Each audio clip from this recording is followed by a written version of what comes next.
ख़वातीन व हज़रात अस्सलाम वालेकुम। नाज़रीन, पिछले दिनों में बहुत सा शोर मचाया जा रहा था पाकिस्तान में कि पाकिस्तान स्टॉक एक्सचेंज तारीख की बुलंद तरीन सतह पर चला गया है। इसके ऊपर बहुत से टीवी एंकर ने मजाक भी उड़ाया अपने मीडिया चैनल के ऊपर बैठ के। कुछ एंकर हैं, उन्होंने तो यहाँ तक भी कहा कि खिला से पाकिस्तान की जो स्टॉक एक्सचेंज है वो नज़र आ रही होगी, और बहुत सी मीम्स भी इसके ऊपर सोशल मीडिया पर बनी। लेकिन कहीं ना कहीं पाकिस्तानी अवाम है वो रिलैक्स दिखाई दी कि चलें, बार बार ये चीज़ मीडिया दोहरा रही है तो अब आवाम को कुछ रिलीफ मिलेगा, महंगाई में कमी आएगी, जो बिजली की कीमतें हैं वो कम होंगी, पेट्रोल की कीमत कम होगी, खाने पीने की अशियाँ उनकी प्राइस है वो नीचे आएगी। लेकिन ऐसा कुछ भी हम लोगों को दिखाई नहीं दिया। बिजली की कीमत भी वही रही, पेट्रोल की कीमत भी बढ़ रही है, गैस की कीमत बढ़ा दी गई है, सर्दियों में लोड शेडिंग अब तक जारी है। गर्मियों में लोड शेडिंग की अगर हम लोग बात करें तो समझ में भी आती है, क्योंकि बिजली का इस्तेमाल है बहुत ज़्यादा होता है। लेकिन यहाँ पर अब देखा ये जा रहा है कि सर्दियों में जब आधे से भी कम हो जाता है बिजली का इस्तेमाल, तब हम लोग सर्दियों में लोड शेडिंग देख रहे हैं। लेकिन एक चीज़ जो हम लोगों को दिखाई दी वो ये है कि पंजाब असम्बली के तमाम अरकान की तनख्वाहें हैं वो 900% बढ़ा दी गई हैं। शायद इसीलिए स्टॉक मार्केट आसमानों तक गई थी कि जो हुकूमती वज़रा हैं और पंजाब असम्बली के अरकान हैं, इनकी तनख्वाहों में इजाफा किया जा सके। और इजाफा भी कोई थोड़ा बहुत नहीं, जैसे मैं आप लोगों को बता चुका हूँ कि 900% 900% तक इजाफा इनकी तनख्वाहों में किया गया है। इसके ऊपर अमेरिका ने भी अपना रद्द अमल दिया है। ख़ास तौर के ऊपर अमरीकी एक सहाफ़ी, जिसने हमारे जो वज़ीर ख़जाना है, जब ये अमेरिका के दौरे पर गए थे, वहाँ पर प्रेस कॉन्फ्रेंस में उस बंदे ने हमारे वज़ीर ख़जाना से उस तरह के सवालात किए थे। मैं उसकी वीडियो भी यहाँ पर चलाऊँगा।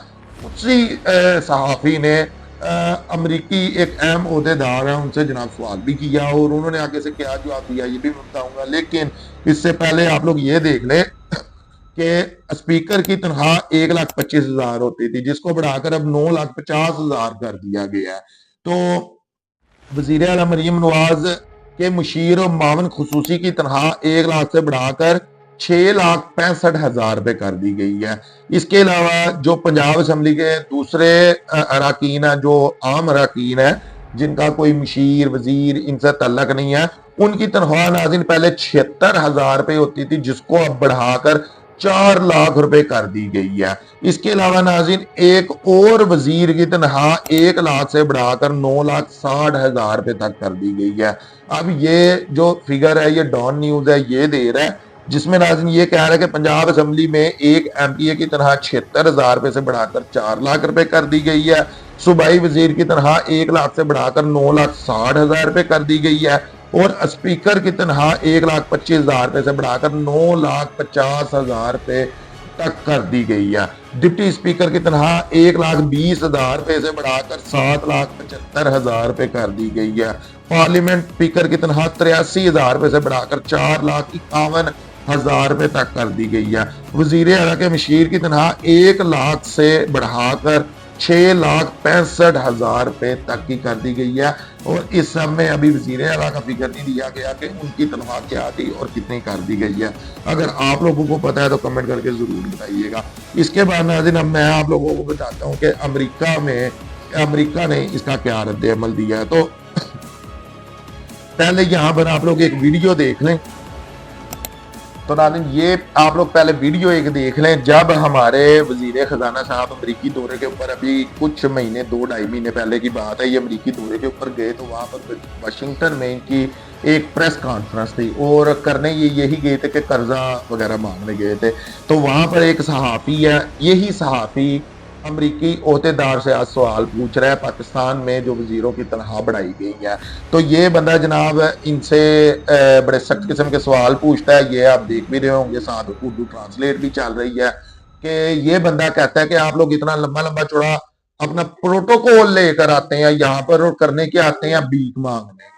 उस बंदे ने बाकायदा तौर के ऊपर इन अल्फाज का जिक्र किया कि मांगने के लिए आते हैं आप लोग यहाँ पर, इतना आप लोग अपना ग्रुप बनाकर लेकर आते हैं। जो बंदा मांगने के लिए आता है वो अकेला आता है कि भाई हम गरीब मुल्क है, हमारा इतना कोई हमारी मीशत अच्छी नहीं है, हमारे मुल्क को कर्जे की सख्त जरूरत है, تو ہم لوگ یہاں پر مانگنے کے لیے آئے ہیں، تو لہٰذا ہم لوگوں کو کچھ دیا جائے۔ تو آپ لوگ مانگنے کے لیے آتے ہیں، اتنا لمبا چوڑا اپنا گروپ ساتھ لے آتے ہیں، اس کے بعد آپ لوگ جس ہوٹل میں رہتے ہیں وہ عالیشان قسم کے ہوٹل ہوتے ہیں، ان کا جو رینٹ ہوتا ہے وہ اتنا زیادہ ہوتا ہے، بڑی بڑی گاڑیاں آپ لوگ یہاں پر آ کر ہائر کرتے ہیں۔ کیا کرنے کے لیے آئے ہیں؟ مانگنے کے لیے۔ تو یہ سب آپ آتے ہیں مانگنے کے لیے۔ تو ناظرین، یہ صحافی نے وزیر خزانہ صاحب سے سوال کیا کہ جناب آپ لوگ یہاں پر آتے مانگنے کے لیے ہیں، آپ لوگ اتنا بڑا گروپ اپنے ساتھ لے آتے ہیں، اس کے اخراجات آپ لوگ کہاں سے کرتے ہیں؟ فری دیتا ہے کوئی؟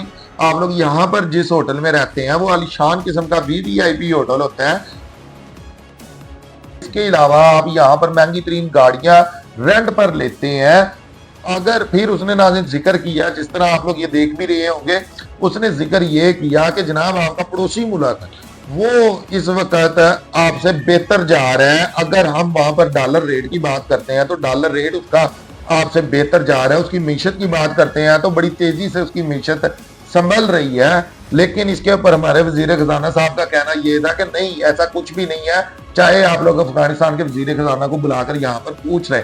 اور جواب آپ لوگوں کو یہ دینا چاہیے تھا اس صحافی کو کہ ہم لوگ آتے یہاں مانگنے کے لیے ہیں، لیکن کیوں اتنا بڑا گروپ لے کر آتے ہیں، کیوں مہنگے ہوٹلوں میں ٹھہرتے ہیں، کیوں لمبی لمبی گاڑیاں، مہنگی ترین گاڑیاں بک کرواتے ہیں؟ آپ لوگ کہہ رہے ہیں کہ نہیں، افغانستان کے وزیر خزانہ کو بلا کر پوچھ لیں۔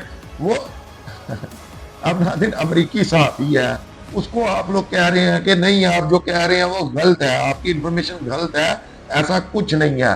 آپ لوگ ایک چیز کو جانتے ہیں جس کا نام گوگل ہے، اس کے اوپر آپ لوگ کسی بھی چیز کا ڈیٹا اس وقت نکال سکتے ہیں ایزیلی، اور اس کے اوپر کوئی دو نمبری نہیں ہوتی عام طور کے اوپر۔ خیر، تو اسی صحافی نے ناظرین اب جو امریکہ کے، آپ لوگ یہ دیکھ بھی رہے ہوں گے، امریکی وزارت خارجہ ہیں، یہ واشنگٹن میں ہی اپنی ایک پریس کانفرنس کر رہے تھے عام نارملی طور کے اوپر۔ تو اسی صحافی نے جناب ان سے سوال پوچھا کہ آپ پاکستان کے حالات اس وقت جانتے ہیں، وہاں پر جو ارکان پارلیمنٹ ہیں ان کی 900% اضافہ کر دیا گیا ان کی تنخواہوں میں۔ تو اس نے کہا کہ ہم لوگ قرضہ دیتے ہیں اور وہ لوگ وہاں پر اپنی تنخواہیں بڑھا دیتے ہیں۔ ہم ان لوگوں کو قرضہ دیتے ہیں اس لیے کہ وہ اپنی عوام کو جا کر ریلیف دیں گے، اور وہ وہاں پر جا کر اپنی تنخواہیں بڑھا لیتے ہیں۔ وہ جو قرضہ ہم سے لے کر جاتے ہیں وہ قرضہ اپنے استعمال میں لے آتے ہیں، عوام کو ریلیف ملتا نہیں۔ لیکن اس کے اوپر جو امریکی وزیر خارجہ ہیں، ان کا کہنا تھا کہ یہ سوال پاکستان کی عوام کو پوچھنا چاہیے۔ یہ بات بڑی انٹرسٹنگ ہے ویسے، اور ٹھیک بھی ہے کہ یہ سوال پاکستان کی عوام کو پوچھنا چاہیے، پوچھے کون اور بتائے کون۔ لیکن پھر اس صحافی نے دوبارہ سے اپنی جناب وہی ایک جو تنقید تھی پاکستان کے اوپر وہ کی، اور اپنا غصہ نکالا پاکستان کے اوپر کہ جہاں اتنی غربت ہے وہاں پر ارکان پارلیمنٹ نے وہ اپنی تنخواہیں 900% بڑھا رہے ہیں۔ تو اس کے اوپر جو وزیر خارجہ تھے امریکہ کے، انہوں نے پھر بڑا تحمل سے ذرا سوچ کے جواب دیا کہ بات تو آپ لوگ ٹھیک کر رہے ہیں، اور یہ سوال کہیں نہ کہیں ہمارے مائنڈ میں ہے، لیکن پھر اس کے اوپر پاکستان کی عوام کو بولنا چاہیے۔ لیکن ناظرین یہاں پر ایک چیز یہ سوچنی چاہیے کہ پارلیمنٹ کے کون سے ممبر کا، پارلیمنٹ کے کون سا ایسا بندہ ہے جس نے اپنا کوئی ایسا اہم کردار ادا کیا ہے جس سے پارلیمنٹ خوش ہو کے، یا پاکستان کی عوام خوش ہو کے اس کی تنخواہ بڑھا دے، یا پاکستان کی عوام کہہ لے کہ یار اس بندے نے بڑا کام کیا۔ آپ لوگ وہی دیکھ لیں کہ ایک بیچارہ ریڑھی والا اگر اپنی ریڑھی لگاتا ہے تو مارکیٹ کمیٹی والے اس کی ریڑھی اٹھا کر لے جاتے ہیں کہ ریڑھی کیوں لگائی ہے، فلانی جگہ پر ریڑھی کیوں کھڑی کی ہے۔ کسی نے ٹھیلا لگایا ہوا ہے تو اس کا سارا سامان اٹھا کر لے جاتے ہیں، پوری اس کی دیہڑی ضائع ہو جاتی ہے۔ بلکہ جو اس بیچارے کا فروٹ، سبزی یا دوسری جو چیزیں ہوتی ہیں وہ ایک دن میں خراب ہو جاتی ہیں، اور شام کو اس کے ہاتھ میں پکڑا کر کچھ اس سے پیسے لے کر اس کے ہاتھ میں پکڑا دیا جاتا ہے کہ صبح سے نہ لگانا۔ ایک اس بیچارے کی ساری دیہڑی گئی، دوسرے نمبر پر جو اس کا سامان تھا وہ سارا خراب ہو گیا، اور اس نے جو وہاں پر الگ اپنا خرچہ پانی دیا ان کو وہ چیز الگ ہے۔ اور یہاں پر جتنے وہ لوگ ہیں جو نیا بزنس سٹارٹ کرنا سوچ رہے ہیں، کسی کے دماغ میں کوئی آ رہا ہے کہ یار 4 پیسہ ہمارے پاس پڑا ہے تو پاکستان میں کوئی بزنس شروع کر لیتے ہیں، وہ بیچارہ 5000 بار یہ سوچتا ہے کہ کیا میرا کاروبار چلے گا۔ وہ جب مارکیٹ کا وزٹ کرتا ہے بیچارہ تو ناظرین وہ اتنا مایوس ہو جاتا ہے کہ یار بڑے بڑے ٹائکون یہاں پر بیٹھے ہوئے ہیں، लोग करोड़ों रुपया लगा कर यहाँ पर बैठे हुए हैं, इस वक्त वो रो रहे हैं, कारोबार नहीं है, पल्ले से खा रहे हैं। तो हम नए नए, हमें तजर्बा नहीं है, हमारे पास पैसे मौजूद हैं, हम अपना कारोबार कहाँ से शुरू करें। इसी वजह से आप लोग ये देख लें कि पाकिस्तान की तारीख में आज तक इतना बंदा मुल्क छोड़कर दूसरे मुल्क नहीं गया, या आप लोग कह लें वहां पर जिसके पास पैसे अच्छे हैं वो बंदा भी दूसरे मुल्क में जाकर अपना बिजनेस शुरू कर रहा है, या ज्यादातर लोग इस तरह के हैं जो वहां पर बेचारे अपनी नौकरियों की तलाश में। नौकरियां कौन सी हैं? मजदूरियां। वहां पर आप लोगों को कोई बैंक मैनेजर की नौकरी तो मिल नहीं जानी, कोई बड़े अफसर की नौकरी तो मिल नहीं जानी। वहां पर क्या होना है, एक बंदा जो जा रहा है किसी अरब मुल्क में जा रहा है, या किसी यूरोप कंट्री में भी अगर उसकी पहुंच है, चला जाता है वहां पर, तो वहां पर उसको बेचारे को मजदूरी मिलनी है, दिहाड़ियां मिलनी है, वहां पर सख्त किस्म की मजदूरी मिलनी है, इससे बढ़ के और कुछ तो नहीं होना। तो ये कंडीशन इस वक्त चल रही है, लेकिन जनाब किसी हुकूमत के बंदे को इस चीज की कोई होश नहीं है कि अवाम इस वक्त क्या कुछ बर्दाश्त कर रही है और किस हाल में रह रही है। उम्मीद करते हैं कि इंशाल्लाह ताला इन लोगों को ख्याल आएगा, कुछ अवाम का भी सोचेंगे। अब के लिए इतने, अपना बहुत सारा ख्याल रखिएगा। शुक्रिया, अल्लाह हाफिज़।